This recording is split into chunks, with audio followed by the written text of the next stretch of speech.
things just got worse and worse and worse as the night went on. Again, valiant effort down the stretch for the Bucs. Just too little, too late. Let's go down and let's see what Coach Fletch and the rest of the crew has to say. And as always, go Bulls. So let's head into the locker room right now and see what the guys have to say about that one. Wow. Where do the Buccaneers go from here? What an incredible atmosphere. What a good win for the Tampa Bay Lightning. They snapped a 7-game winning streak. How we feeling, Bucs Nation? It's time to party, baby.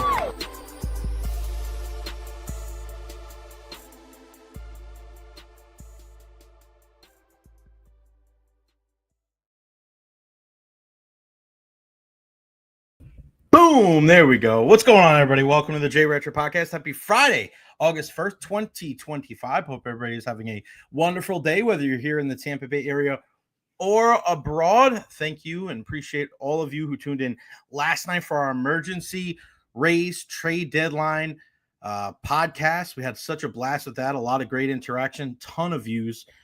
Getting more and more subscribers every day. Make sure you follow me on all social media platforms, Facebook, YouTube, Twitter, Twitch, TikTok. I am everywhere. Like and subscribe as well on YouTube, baby. I'm on Instagram. I'm on everywhere. I can't do this without all of you guys. A big thank you to everybody. If you want to contribute via the super chat, $1, $2, $5, $10, $20, whatever you guys can do to help, please help via the super chat. We had a bunch yesterday, so thank you guys for all that you can contribute. That's the way we're going to keep this podcast going. More super chats and more sponsors. And, of course, we love our title sponsor, Honest Hammer Custom Builders, LLC, 813-244-0956. Go give my guy Russ a call. You can scan the QR code right there. Just tell him that you heard it right here on the Recher podcast, a big-time Tampa Bay sports fan just like yourself. And there we go. And there we go. A big shout out to Benny and DT and Jeff Taylor. Hope everybody out there is balling out and doing a great thing on this Friday. Only about an hour today on the program because your boys got things to do. As soon as I leave here, I'm literally cutting the mic off, taking my laptop, taking my charger, getting in the car and going right to the airport. Family reunion tomorrow out east. So that's where I'll be tomorrow. So we'll be doing the show live from New York on Monday from my parents' house. So it'll sound a little bit differently, but it'll be a lot of fun as well. Because again, we're having fun here on the Recher podcast at 12:30 today. Our SummerSlam roundtable. We'll have JC Allen joining us from Sports Illustrated. We'll have CoreyLong joining us and Eddie Encina from the Tampa Bay Times. SummerSlam this weekend. Saturday, Sunday, MetLife Stadium. It's a 2-night affair there in New Jersey. Some fantastic matchups there. We're going to cycle through those matches and have some fun here on the program today. We'll also talk about kind of the aftermath of the MLB trade deadline. Again, I was live yesterday about 6:15. Thank you to everybody who joined me then. And then, of course, training camp, Bucs training camp. We'll go over here in a second. As always, I want to hear from you. Questions, comments, concerns, leave them there at the bottom of the screen. If you want to get in and you want to join us, and we saw our guy, Robert Cochran from Oklahoma City join us yesterday from anywhere around the world, just there you go. There is the link, StreamYard.com/GY4H DZM5D9. Just click on that link in the chat, whether you're on your phone, on your laptop. If you want to join in on the conversation, feel free to do so there. We couldn't do this without you. We are live here on Facebook, YouTube, and Twitter. And if you missed any of the show yesterday, man, I thought we had some really, really good chats with not only Greg Wolf talking about the Tampa Bay Sun winning a Stanley as part of the Tampa Bay Lightning crew, as well as Bolts Brewfest today. BoltsBrewfest.com. Go get you some tickets and hang out with my guy, Greg Wolf, tonight. And then TJ Reeves, sideline reporter for our Tampa Bay Buccaneers. And there you go from our guy, Hammer. A discount for all the Recher listeners. Can't beat it. 813-244-0956. Residential, commercial needs, any of those rebuilds. You have questions, give my guy Russ a call. Honest Hammer. There's the promo, the QR code right there. Again, 813-244-0956, or go to thehonesthammer.com. TJ Reeves joined us on the program yesterday. And one of the things that really stood out to me about the conversation that we had yesterday and what's going on, Bart Hill, is TJ mentioned how Hassan Reddick, him being here on this 1-year prove-it deal, and listen, he's done it before. going to Carolina after those years in Arizona, smoked it in Carolina, and then was able to move on to Philadelphia and do some big things there. And shame on the Jets for not knowing that they were going to sign him to a long-term. He wanted a long-term deal. And the Jets were like, surprised. Like, it just shows you what kind of organization that the Jets run. But he thinks that he can sign here long-term.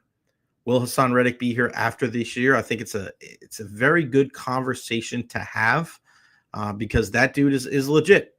Now, what kind of long-term deal are we looking at? Are we looking at a 5 or 6 year deal? No, but could you see Hassan Reddick getting paid for maybe 3 years to stay here with the Tampa Bay Buccaneers? His agent, Drew Rosenhaus, was at training camp yesterday. We also know that Drew Rosenhaus is Shiloh Sanders' agent.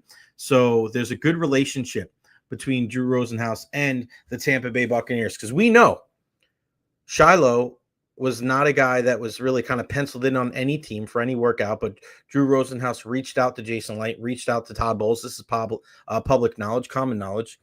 And the Buccaneers said, yeah, bring him on in. And Dion was very, very happy with that. Because, he's getting an opportunity. He's playing for a guy that's been in the league too, in Todd Bowles. Shout out to our guy Dolan. I see Levante David retiring. His salary will be off the books. Bucks will sign Reddick. Yeah, I don't know if they were necessarily breaking the bank for Levante anyway. We know how the salary cap goes up. And, the Buccaneers are very smart. They know how to work that salary cap. That's part of the reason why they've been able to keep this team together for so long. But we know the most important person for this team is going to be their quarterback, and that's Baker Mayfield. Baker Mayfield, shout out to Nathan Elliott, who I got a chance to see yesterday at camp, and he yelled at me for my Recher's rapid reaction. That was hilarious. Go back and check it out. I didn't do one today because I had to leave a little bit early to get back here to get ready, so I didn't stay till the end of practice. But Baker Mayfield did not practice today. Now, yesterday, and I don't know if I tweeted this out, I was about to, but I was sitting there with Tom Krasnicki, and we were having a conversation back and forth of how come Baker Mayfield's not on the field right now? What's going on with Baker? Because it was a start of a new session. They count him down 12 minutes, the buzzer goes off, they switch it up, they do something else. It was the start of a new session. Baker was standing right there, and Kyle Trask was taking snaps with the ones. Now, are you going to overreact for something like that? No, of course not. But it's something to certainly be cognizant of, something to certainly be aware of. And you're like, okay, is it nothing or is it something? Well, come to find out today, we hear from Tom Pelissero of the NFL Network that Baker Mayfield bruised his hand, hitting his hand on a helmet on a throw, and he's day-to-day. So the Buccaneers downplayed it and acting like it's not that big of a deal. I don't think it is. It's not like he broke his hand or anything because he was still out there today. Didn't show any signs of holding his hand in any type of way where he was really jacked up. Somebody like Jonathan Aranda we saw yesterday or Chandler Simpson, those guys, wasn't the same thing with Baker Mayfield. It was great to see Baker Mayfield and Tristan Wirfs both out there, both engaged with the offense.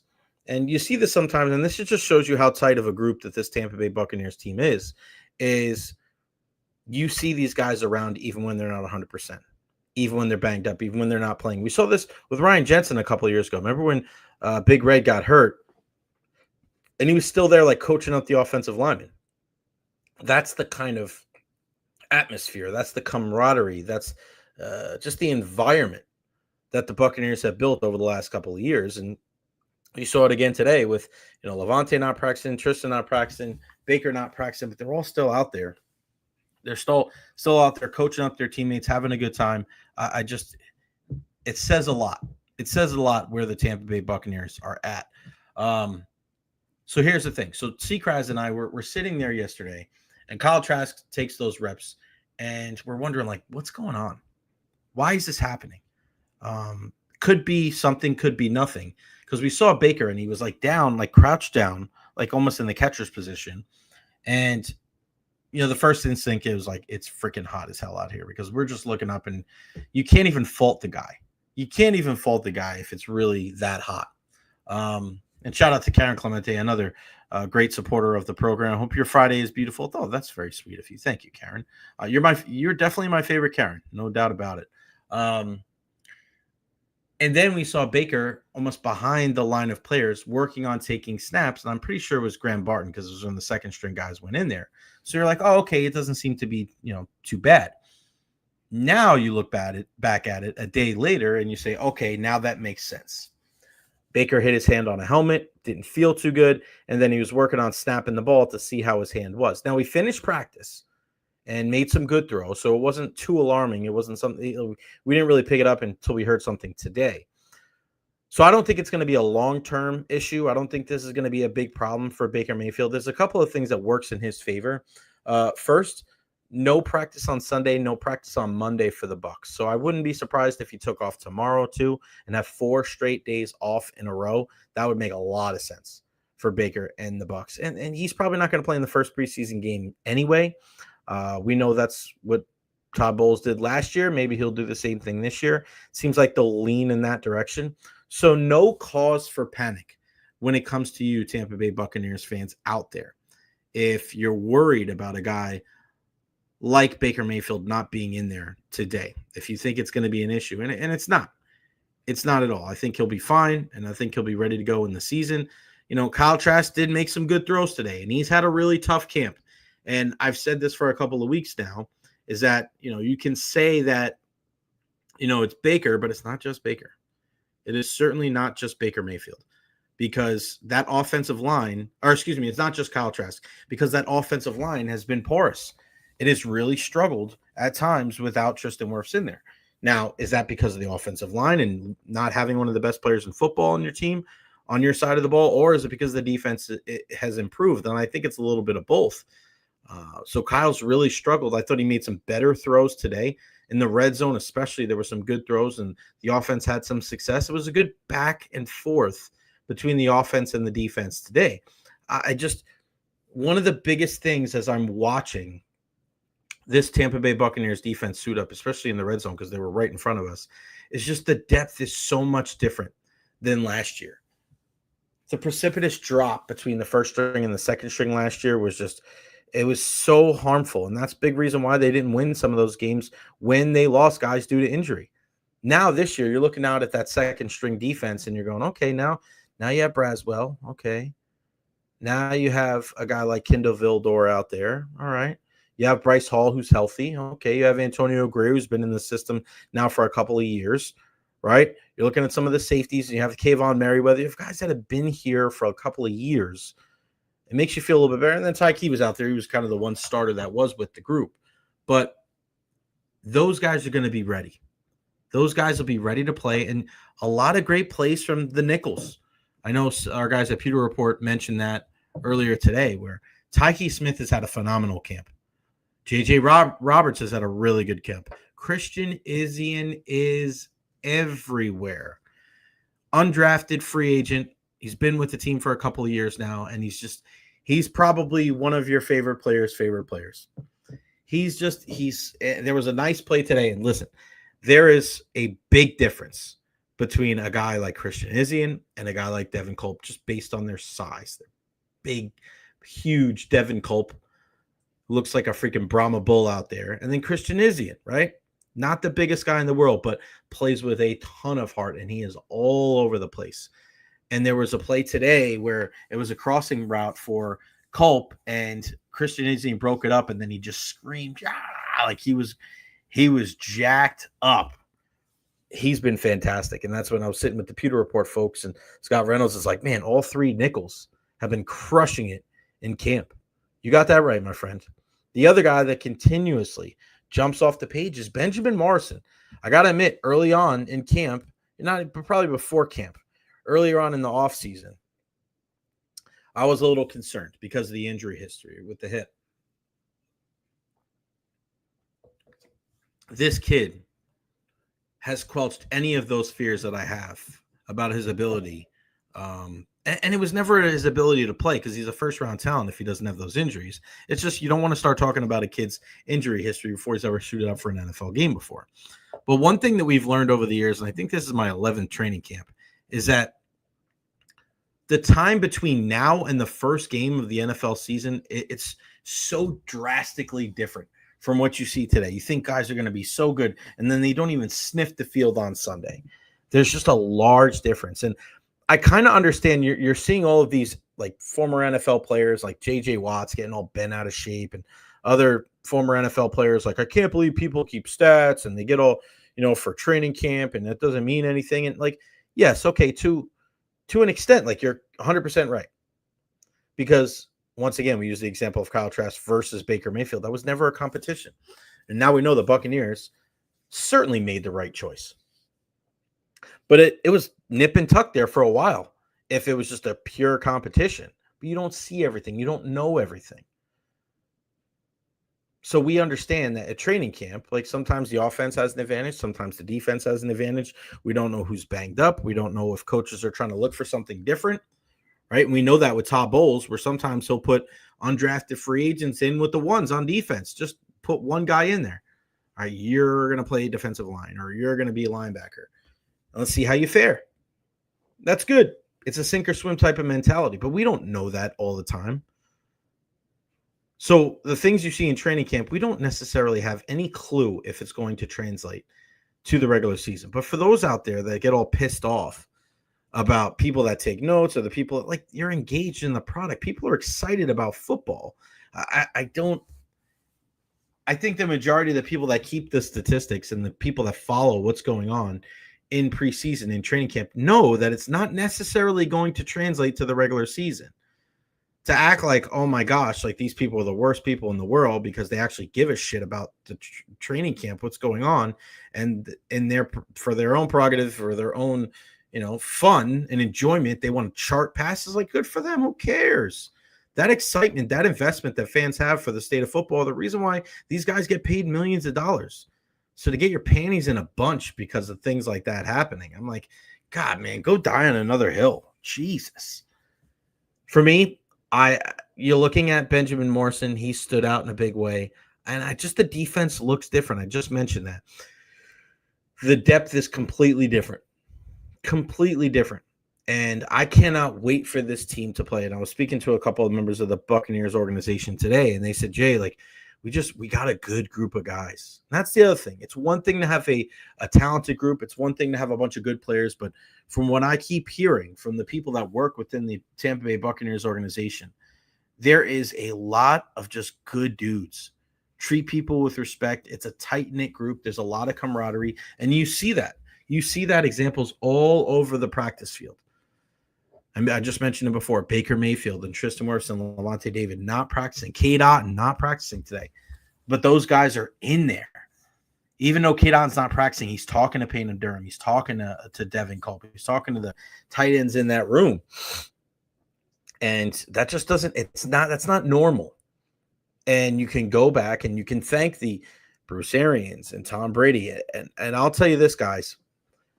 I was there pre-Brady. And then I was there for Brady, and there was just a different level of focus. There was a different level of energy when Tom was there with the Bucs.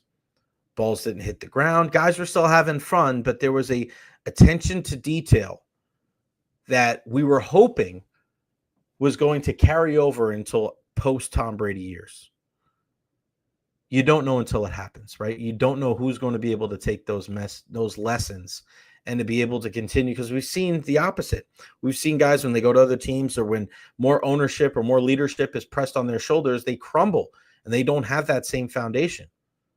Luckily for the Tampa Bay Buccaneers, they've had guys like Will Golson, who's not here anymore, Levante David and Mike Evans and Jamel Dean, right? You see all these different guys, and Antoine Winfield Jr. and Vita Vea, right? Like Chris Godwin. So there's just a lot of dudes out there, and I'm sure I missed a couple of more, but that championship pedigree, that championship mentality, it hasn't gone away. And then you have a guy like Baker Mayfield who plays like his hair's on fire. Like, it's a good combination all the way around. And the more and more national attention that they get, the more and more people are like, this team is going to be pretty good. I know we like the Buccaneers kind of flying under the radar a little bit, but unfortunately, it doesn't seem like that's going to happen. They're just a good football team. Very excited to see what they can do in 2025. Real quick, guys, make sure you go visit my friend, The Honest Hammer, thehonesthammer.com. Let me share my screen with you so you can see what they are all about. There you go. right. So you look at everything that they have there. I mean, Tampa Construction, let me take their side banner off here. So you have it. There we go. Okay. Look at what they do, right? Simple services. They got their portfolio. They're about us. They're Russ, Tampa Bay sports fan, right? So he's just like you, business owner here in the Bay Area, trying to keep things going, trying to, do a great job for people in our area. He knows how important word of mouth is and know how important it is to be here with us on the Jay Recher podcast, knowing that we are the show of the Tampa Bay sports fan. Pre-engineered metal buildings, bathroom and kitchen remodels, commercial and new construction, interior and structural renovations. I mean, it's real simple, man. And you look at these pictures, beautiful. And it's a guy that, listen, give him a shout. You have a question? 813-244-0956. Honest Hammer General Contractor Company, CGC, 153-116. Give me an email at thehonesthammer@gmail.com. You get a discount if you hear it and you mention us right here on the Jay Recher podcast. So very excited to work with our guy, Russ. Got to get out there to the links. Big golfer, too. So give him a shout. And these are the kind of people that you want to invest in. These are the kind of people that you want to work with here in Tampa Bay. 813-244-0956. Again, my friends, Honest Hammer Custom Builders, LLC. How you feeling, Rays fans, about what happened yesterday? I mean, now that it's, 24, about 17, 18 hours later after the trade deadline is over, I still think the common question that we're hearing from a lot of people was the general surprise of the Tampa Bay Rays giving up on a guy like Taj Bradley so soon. And I know you got to give something to get something. And Evan Klosky, our pal from Channel 10 WTSP, did a great job of explaining this yesterday of why the Rays would give up on Taj Bradley. And, the big reason is why is, a guy like Griffin Jax, who's so talented in the bullpen, and he's a guy that you have control for a couple of years. I understand that.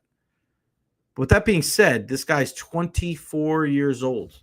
That's the only thing that you are going to be able to trade to get a guy like Griffin Jackson there? I don't know about that. I don't know. Dip into the farm system, go trade you some of the guys in the minor leagues. Is there any other controllable arms that they would have taken? Could you have moved Zach Littell in that deal maybe? We spoke earlier or yesterday about how the Minnesota Twins were trading a bunch of guys. Willie Castro, they moved on from him. They moved on from Harrison Bader in the outfield. They moved on from their closer, Joan Duran, Griffin Jackson. It seems like every single year the bullpen arms they're hot commodities and teams are looking to offload them. And I was speaking to one of the members of the Bucs organization today that's a San Francisco Giants fan, and to trade Rodgers out of the bullpen and trade Camilo Doval to the New York Yankees, you kind of understand. That's kind of you understand what's going on there. Dolan says, glad we kept Pete, but trading Bradley, I didn't like Caballero to New York. I love that deal for the Yankees. Listen, you're getting a guy like Everson Pereira. Now, this is a guy I've heard about for many, many years. And you're wondering, all right, what kind of impact, what kind of player is Everson Pereira? Let's take a look at, and the stats back in 2003, not great. But when you look at his stats overall in the minors at Scranton Wilkes-Barre this year, he's only 24, playing in the outfield. He's batting .254 this year, 19 home runs in 70 games. So this is a guy that can give you some pop. He's a right-handed batter, 5'11", 203, going to be now on the 40-man roster. Don't be surprised if he gets called up. Can he be an upgrade from a guy like Christopher Morel? I think he can. Playing at the AAA level in the International League, why not? I am sick and tired of watching Christopher Morel out there. I'm sorry, guys. And they try to paint a pretty picture, but you can't predict the weather.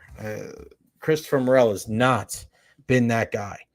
And what happens with a guy like him is you get him in a trade for Isaac Paredes, and you don't want to – you're trying to prolong as much as humanly possible. This is what bothers me about the race, right?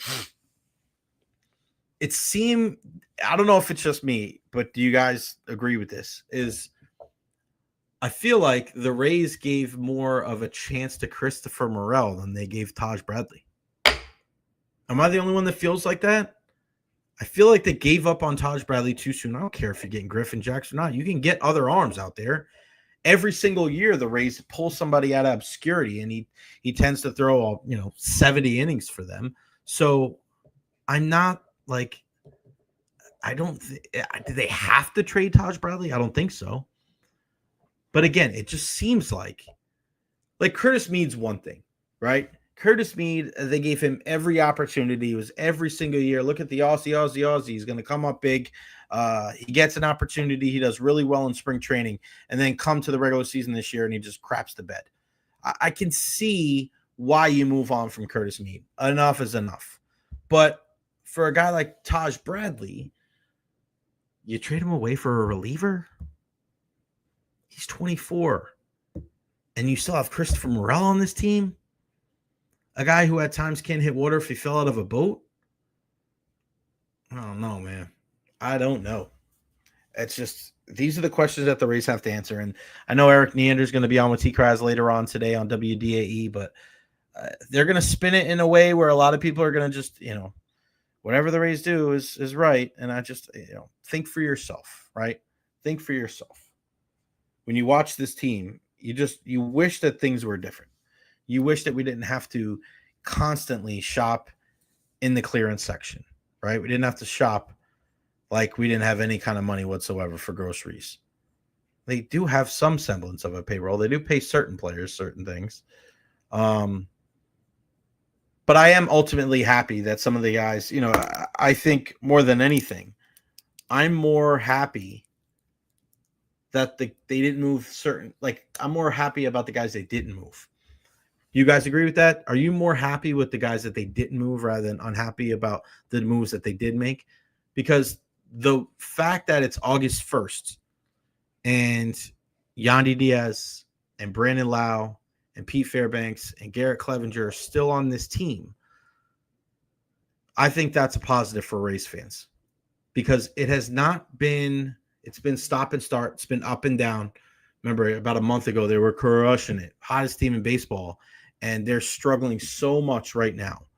Anything that could go wrong has gone wrong. I mean, when you lose Chandler Simpson, Yandy Diaz, and Jonathan Aranda all in the same game due to injury, you're just like, here we go again. Forget about adding injury to insult. You're adding injuries to insult, 3 of them. And when you look at this team, you're going to call people up.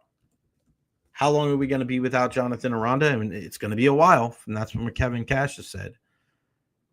Going to be a heck of a matchup, and it's great to have the Rays back home tonight at Steinbrenner Field. The 7:35 first pitch against the Los Angeles Dodgers. You can hear the game on 620 WDAE and or 95.3 WDAE and 6:20 a.m. Heck of a pitching matchup. We got Shane Baz against Clayton Kershaw. Wow, look at that, man.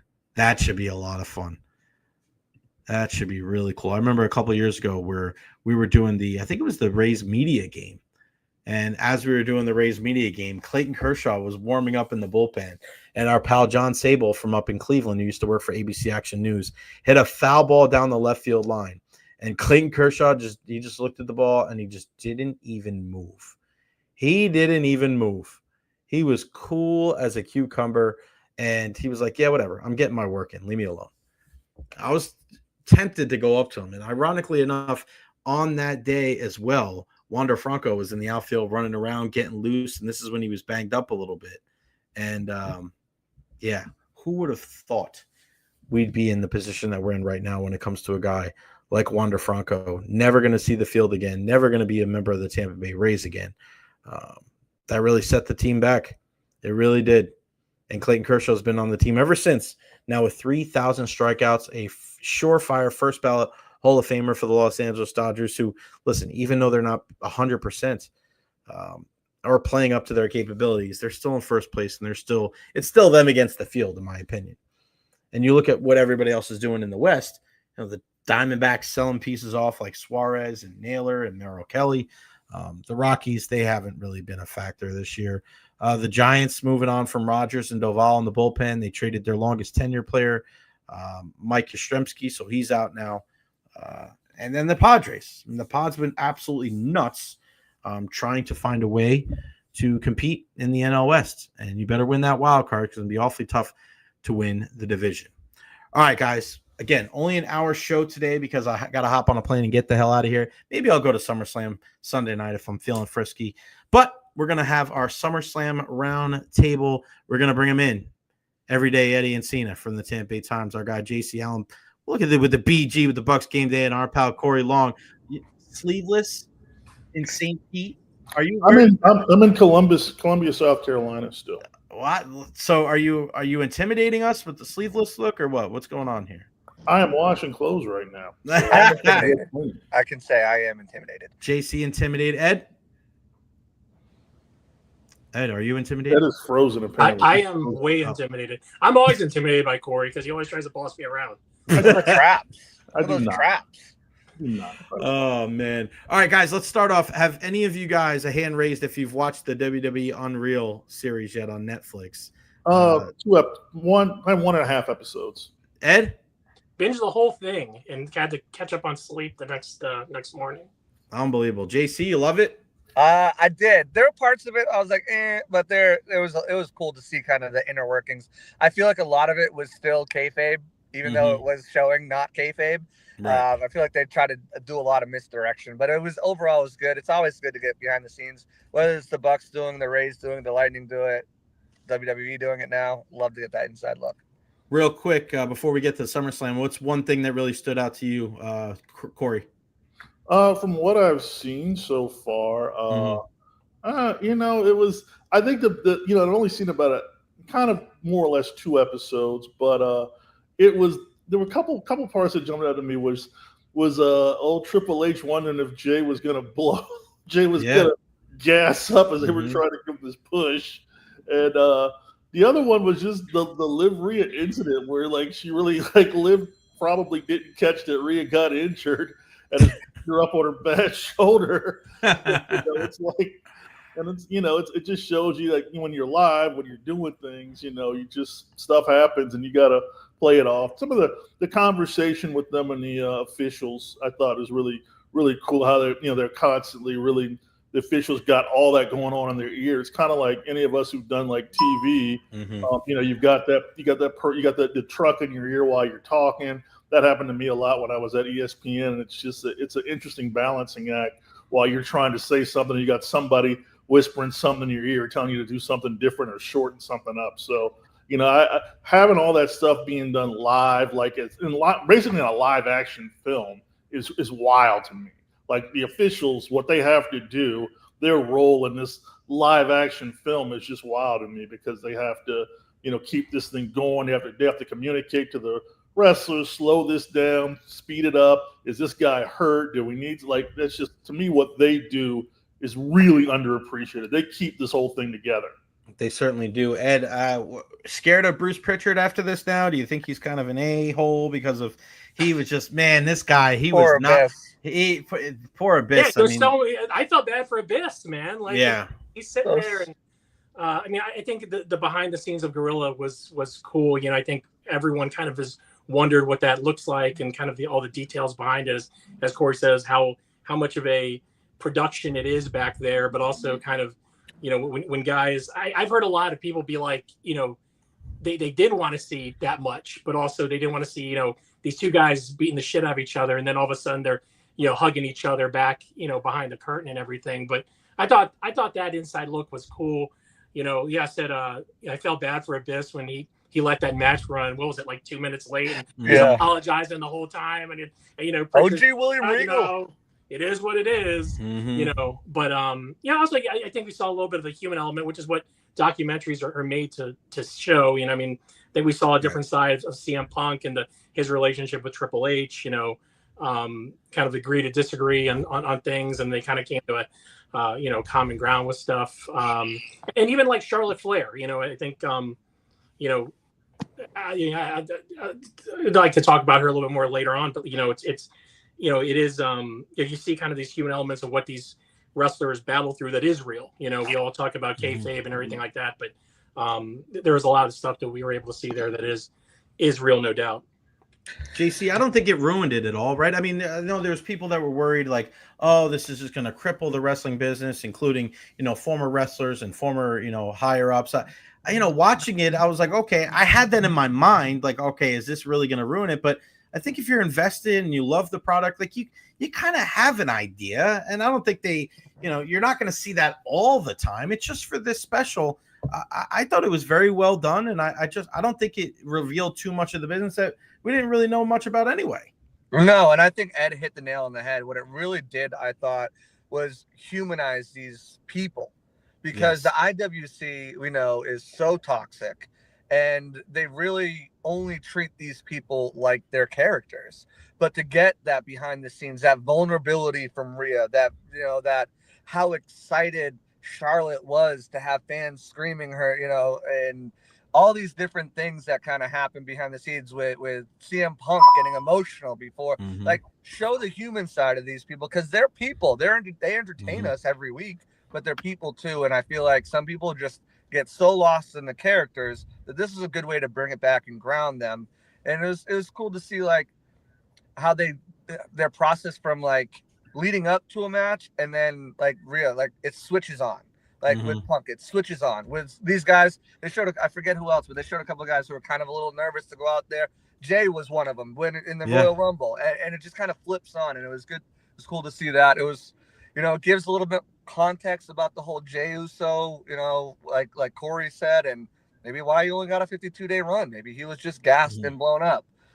Maybe that's why we're hearing them getting back the tag team together with the Usos. So, it was really insightful. It was really, I thought, educational on a lot of things that I've never knew, that I've always wondered about the business.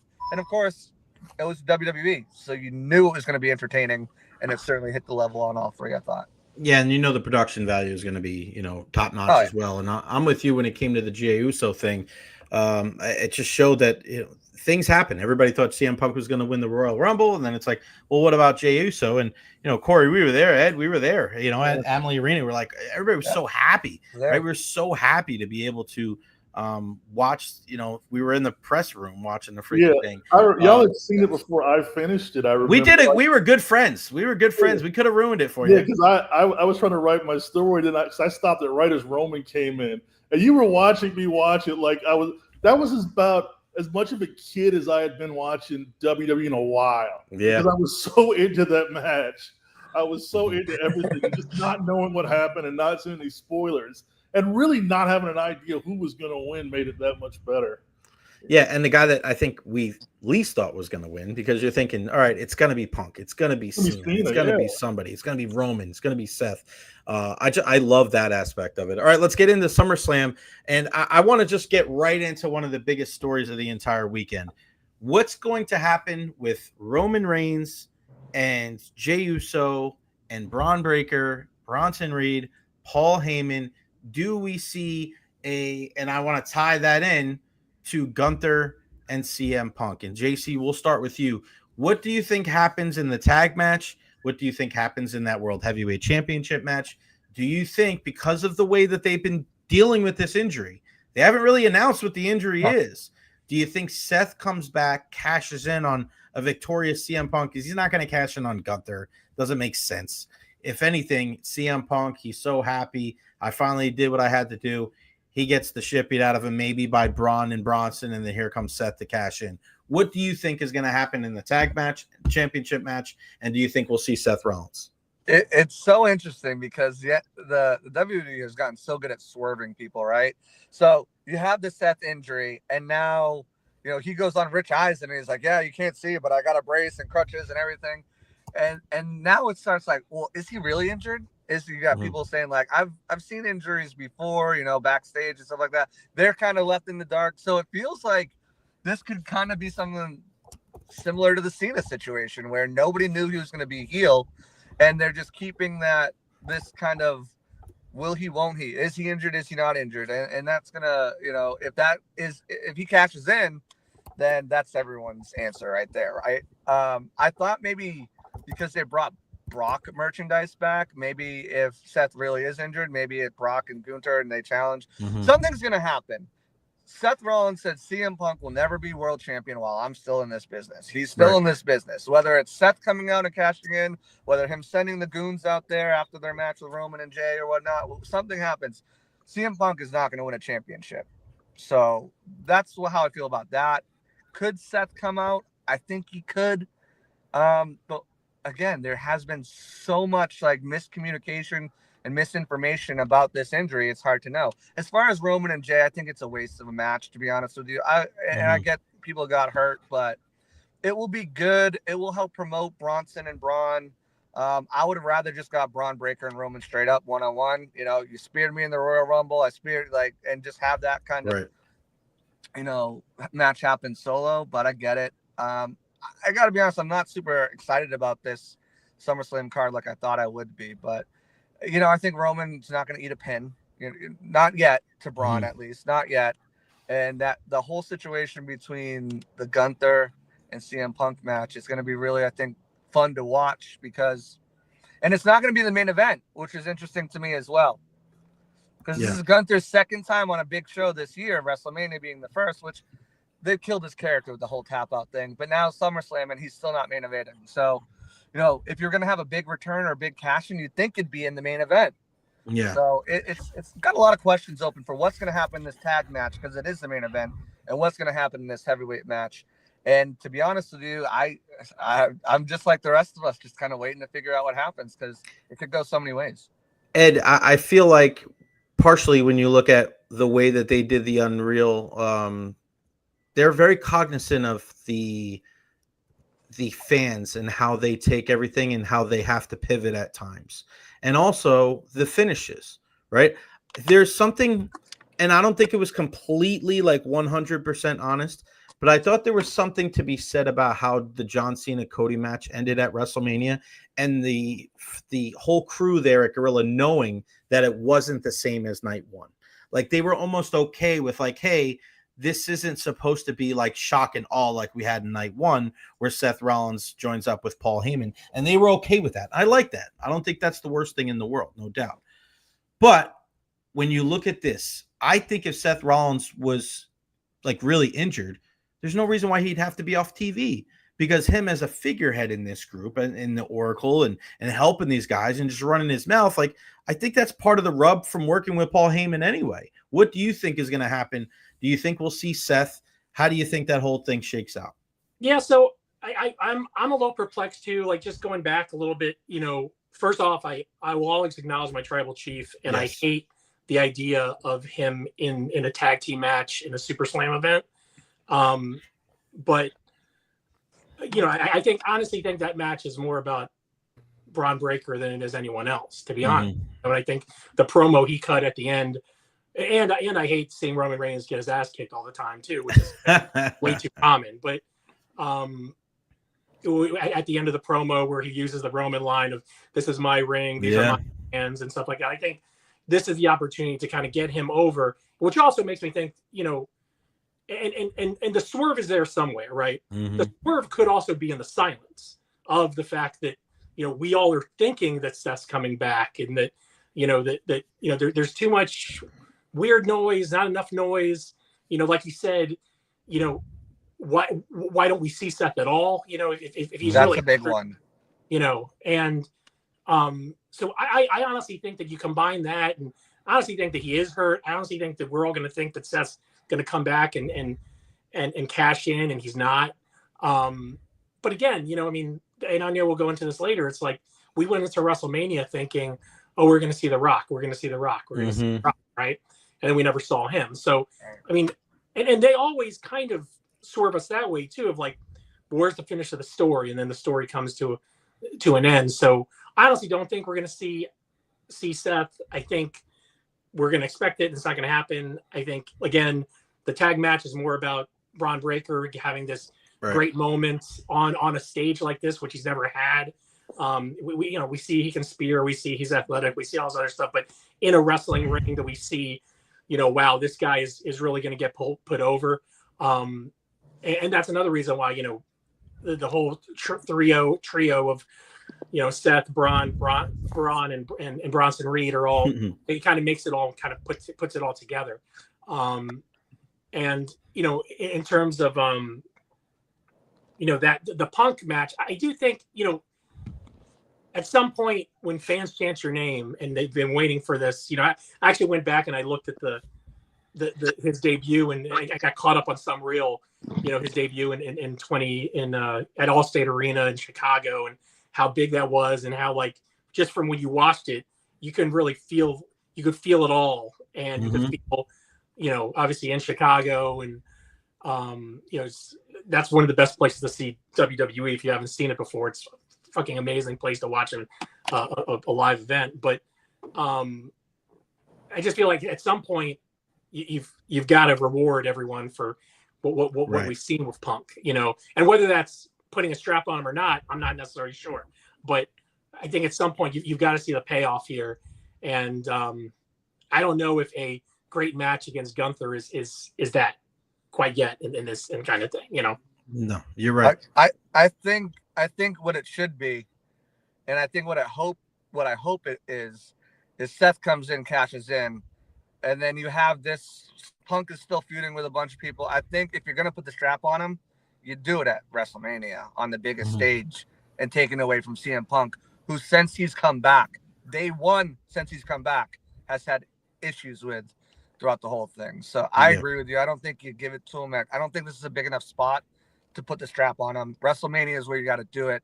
And I think Seth Rollins is a perfect opponent to do it. Yeah, like you said, there is so much mileage still to CM Punk Seth mileage. There is. Oh, but so much. I understand that too. And Corey, I want to bring you in on this point of this is the first time that this is a 2-night pay-per-view. So even though it's not WrestleMania, this is 2 nights. So the WWE is going to try to pull out all the stops to make sure that everybody knows that this is clear cut the second best PLE. I know I'm one of those people. I'm a Royal Rumble guy. I know a lot of people out there. Royal Rumble guy. Isn't the Rumble going? The Rumble's going to 2 nights too. So Corey, if it's not Seth, do you see another guy? Do you see a Brock return? Do you see maybe they add another person? Maybe they add an Austin Theory to the Oracle. Maybe, right? Like, can there be something else that happens? Do you think it's status quo? There could always be something that happens. I mean, my natural thinking is that the bloodline reunion will work. Bronson Reed's going to take the pin. That's what he's there for. We all love the big Australian, but he's there to take pins so Braun Breaker and Seth Rollins don't have to do that. Right.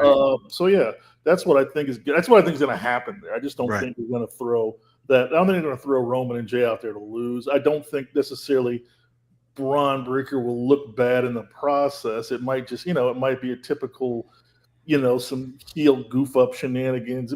There might be a situation where they could put a little heat within the group on Bronson Reed for screwing something up. There's a lot of ways they could go. And the one thing about the current creative is that, they're always trying to throw out, they try to do multiple things. They try to throw you in multiple directions. There's always a secondary story within a primary story. So I could see them going that route. I could definitely, the idea is we're supposed to take this group a little bit more seriously in the Judgment Day. So there won't be like with the Judgment Day with new apprentice members will jump in and there's a bunch of comic stuff around it. This will be a little bit more definitive, whatever happens. As for the main event, they're playing an interesting game with Punk because he's 46. He'll be 47 by the time the Royal Rumble is there. Last time, the Rumble that we all went to at the Trop, Mr. Trop. Last time we went to the Trop, he tore his rotator cuff, which kept him out for what? Or triceps. Triceps, yeah. Kept him out for 8 months. So, the idea, the proper thinking is he wins. If Seth is not as injured as he might be, Seth cashes. Punk wins the Rumble. Punk gets his, him and Rollins finally have their ultimate match at WrestleMania. It all works itself out, and we go from there. But again, given the fact that he's already had a serious injury, that they don't overuse Punk. Thankfully, they use him on a pretty consistent, important level. But it can always happen. When you're 46, 47 years old, those injuries could come. That something like that can happen again. So I think they have to play it cautious. They want to have a. I actually think he'll win it. I don't know that there'll be a cash in just because I think there's too many people out there speculating there might be a cash in. They might wait a day. They might wait till Raw the next day and pull it off on Netflix instead. The one thing about this creative is they do have a little fun with the dirt sheets. They do play with them a little bit. You can look at the R-Truth situation. Everybody was mad because they got had. Nobody saw Ron Killings coming back. Nobody predicted. Nobody expected that to happen. And the next day, it's funny. The IWC wants to be surprised until they're surprised, and that they were surprised. So I think they like messing with them like that. So we could see something. We might not. The fact is, we really simply might not see anything just because they're like, we can't do it now because too many people expect it to happen. It's a very slippery. They're working with a very slippery slope here. All right, in honor of WWE Speed, which has gone by the wayside now, we're going to go through these matches real quick because we're going to end with the Cody and Cena. So we're going to go in the order of Ed, Corey, and JC. I'm going to give you the match. Just give me the winner. Zayn against Karrion Kross. Ed. Zayn. Corey. Please, Zayn. I hate Karrion Kross. JC. Kross. Yeah, I think Kross wins this one too. Orton and Jelly Roll against Drew McIntyre and Logan Paul. God. I think we can all agree on this one, right, guys? Yeah, we all know what's going on there. Yeah. All right, what about the Women's Tag Team Championship match? Do the belts change hands? Do we look at Charlotte and Alexa as the new champs? Ed? Yeah, I think as much as I do like the Judgment Day storyline, I think Charlotte and Alexa, I like the pairing. I think it's allowed kind of it's become the rehabilitation of Charlotte Flair in a lot of ways since she came back and got booed, and I think that for her, she's kind of being able to kind of take the armor off a little bit and kind of be herself a little bit too. So especially coming off of stuff when Tiffany said the 0 for 3 thing. Yeah, Corey. So I think that's a nice run. The potential of a nice run there. So I like the belts changing there. Corey, same. Yeah, I like the frenemies too. I think it works on both ends. I think the Texas girls losing the title allows the Liv to kind of come back in, puts a little heat on the Roxanne Liv thing, and the frenemies they're a fun hot act right now. I think they should roll with it. I think everybody, if we watched Evolution, we did hear that. Yeah, Charlotte still has fans, and she wears her emotions on her sleeve, and God bless her for that. That she actually cares that people like her, and they should like her because she is a really decent person. Yeah, JC. Yeah, I think the whole thing with the frenemies is going to be fun to watch. I think they take it. It's interesting though because Charlotte has all these people liking her, and if they go the frenemies route, and if there's a turn, it automatically puts Charlotte back in the heel because no one's going to turn on Bliss. So I think the Judgment Day story is cool, but you could always come back to that, right? If Liv is out for another 4 months, right? So these girls win the titles. You promote some girls from NXT because the draft is supposedly happening in the next couple weeks out or something after SummerSlam. And then you elevate these tag team titles because they've been doing absolutely nothing but sitting on the shoulders of two people who don't have opponents to defend against. Right. So you elevate the whole thing. You give Charlotte some time in the sun before you kick her back into a heel mode because she's going to go against Alexa Bliss. You strap the titles back on Judgment Day before Liv gets back, and now you have that same storyline that you had. You can pick it right back up. All right, winner. My title's warm. Winners only because we're running short on time, and I want to give you guys each a minute for Cena and Cody. Same order: Ed, Corey, and JC. Who wins the men's tag team ladder match? Oh God, I don't care. Don't care, Corey. Who's in it? Gargano and Ciampa. Why not? JC, Wyatt. I want to say Fraxium, but give me MCMG. Solo and Jacob Fatu. Ed. I like Fatu. I think it's going to be it's in a cage, right? So they're going to beat the shit out of each other. So I think it's an opportunity for Fatu to show another. Solo. Fatu doesn't need the U.S. title. Yeah. So I think it's Solo. JC. Solo. Shenanigans are going to happen. Maybe we see another person come out in favor of Jacob. Yeah, it could be. Maybe Tama Tonga finally comes back. Becky against Lyra, and then Dominic against AJ, the IC championships. What do you got there, Ed? I like Lyra in that one. I think we'll see a little bit more edge from her. I think that's the one thing we haven't seen from her. Kind of a bad streak. and I think AJ Styles. I don't really have a reason why. I just think that might. Corey? Dom is a heat machine. He's going to win. Lyra will win. Yeah. JC? I'm right there with you. I think Lyra needs this. Becky doesn't. Can we just acknowledge the random ass tag team championship match she got with Bayley though? That was crazy. But Lyra, I think, wins it. And I think we can all agree that Naomi's going to win the title, right? Like, she's going to retain, right? There's no way she cashes in and then loses at SummerSlam. Yeah. You agree with that? With Steph coming up in a few weeks. Yeah, definitely. All right, finally, and we'll go in the reverse order. JC, Cody, and Cena, you got 60 seconds on the clock. What do you think happens in that one? I'm going to use 10 seconds to complain that LA Knight doesn't have a match on SummerSlam. Yeah, you're right. You're right. Yeah, it should have been him versus Penta for the number one contender at Clash. But this is one where story's not over. There's still more for John Cena to do as a heel. And I think I still want to see more. I can see the putting the strap on him and then maybe trying to turn Cena face. But I think if Cena's going to turn face, there needs to be more than just a loss at SummerSlam for it to happen. I think it needs to be built up over the next couple, whatever. Problem is there isn't that many dates for him. But I don't see Cena dropping the title here tonight or Sunday night. Corey? Cody's going to win. There's no other big stage for Cena to drop the title. Where else are you going to do it other than at MetLife Stadium at SummerSlam in front of 70,000 people? Find me a bigger stage for him to drop the title between now and his final appearances. Yeah, good point. Ed? Good point. I just think there's more road with Cena as a heel. I don't disagree with that. I'm just saying, do they even as a champion?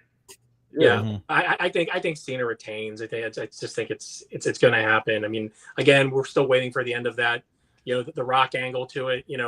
With the street fight, so maybe we get not necessarily the Rock, maybe, and definitely not Travis Scott, but maybe we get something else. So who knows what happens there. There's definitely going to be shenanigans. They made it a street fight so that shit can go down one way or the other, and it's whatever. Gentlemen, to quote the great Mortal Kombat veteran Shang Tsung, "Your soul is mine." I think we are going to see a WrestleMania Bret Hart, Stone Cold Steve Austin double turn. Rock comes back. He gets the soul from Cody. That's the only way this is going to happen. And you get another person involved, maybe a Drew McIntyre. Him and Rock are tight. That's where you can kind of peel off. Because at some point, Cena has to peel off to Cody Rhodes, right? He can't just be stuck in a match with Cody Rhodes. We thought, this was great with CM Punk, and then you move on because you have to get other opponents in for John Cena. So a way you do that is go in. He's a babyface. He starts now fighting some of the heels in the company down the stretch, and I think it starts with whoever helps Cody Rhodes win this time. And even Cody Rhodes and Seth Rollins running, that's a lot of going against what your fans want. First of all, letting Seth Rollins run a show itself is not exactly ratings gold. Yeah, CM Punk's got to win the title. Popular merch mover. Yeah, I don't know about that one, Jay.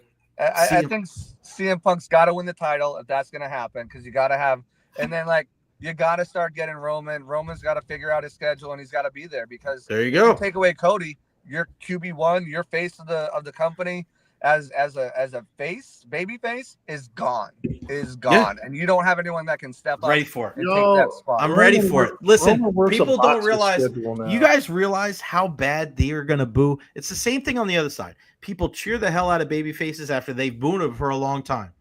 And they love to boo the shit out of baby faces that they've been cheering for a long time. So as soon as Cody Rhodes turns, it's going to be like, you're not as good as your daddy. You're not as good as your brother. You used to wear black and gold glitter on your face. You suck. Your wife's too pretty for you. There you go. And we move on from there. Gentlemen, I would love Homelander Cody. I would love it. I just don't know if they're at the position right now where they can turn their biggest attraction into a heel. I think you got JC. I think you got Jey Uso selling a bunch of merch. You got Roman back. You got CM Punk back. Roman works a boxer schedule. He ain't trying to be full-time. They're not company carriers. He's doing main shows. Roman ain't got time for all that. You need a company carrier. Man got like 5 kids. CM Punk's your carrier. CM Punk, 47 years old. Roman got like 5 kids. Y'all let Cody have his. Listen, you ageist, CoreyLong. Eddie and Cena, Tampa Bay Times. Our guy CoreyLong all over the place. JC Allen, Bucks Game Day. Fellas, appreciate you. thank you so much. Enjoy SummerSlam, and we'll talk to you guys next week. We acknowledge Jay Retro as the tribal chief of the Jay Retro No, podcast. we don't. That's the only reason why I named it after myself, so I can get some freaking acknowledgement. Appreciate you, fellas. Be well. No. See ya. Good stuff as always. All right, I got to run because I got to hop on a plane, and I don't want to miss my plane up to New York. A big thank you to CoreyLong and Ed Encina and JC Allen and you. This has been a fantastic week. Look at Devin Garnett. I have 2 tickets to the Rays game tonight that I want to give away in your show. Can you help me out? Dev, I cannot because I have to leave right now. Literally, the plane is waiting for me, so I got to roll. Thank you so much for the super chat. If you want 2 tickets to the game, Devin, if you put something out on Twitter, this is how we'll do it. Dev, put something out on Twitter, tag me in it, and I will retweet it on my way to the airport. And then you can pick a winner from there. And then you guys and Devin can communicate through DMs and go from there. That's probably the best way to do it. So, Devin, thank you so much for the super chat and everybody that's been involved with the super chats this week. I love you all. I appreciate all the support. Make sure you follow me on all social media platforms at JRetro. Like and subscribe on YouTube as well. I got to roll, man. We will be live on Monday from my parents' house up in New York. Everybody have a wonderful weekend. Go Bucks, go Rays, go Bolts. Enjoy Bolts Brewfest tonight with our guy, Greg Wolf. And again, Devin is going to do something on Twitter, and then we'll retweet it there, and then you can pick a winner that way. Love you all. We'll see you on Monday right here on the Jay Recher Podcast.